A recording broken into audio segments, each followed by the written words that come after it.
how to print your layout on paper or as a PDF.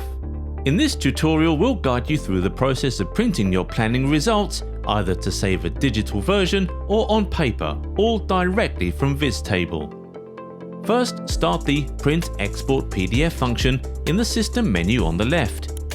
The blue box displays everything that will be printed with the current settings. You can move this around and also adjust it in size by setting a different scale or different paper size.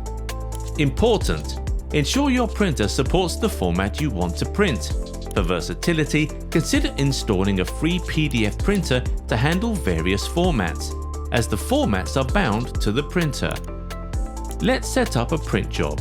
Remember to leave space for a title block and a scale at the bottom. Control what gets printed by toggling between your layers. Navigate to Views to select exactly what you want to include in your printout. For digital prints, select Save as PDF. For physical copies, choose Print. It's that simple to share your planning results with visTABLE.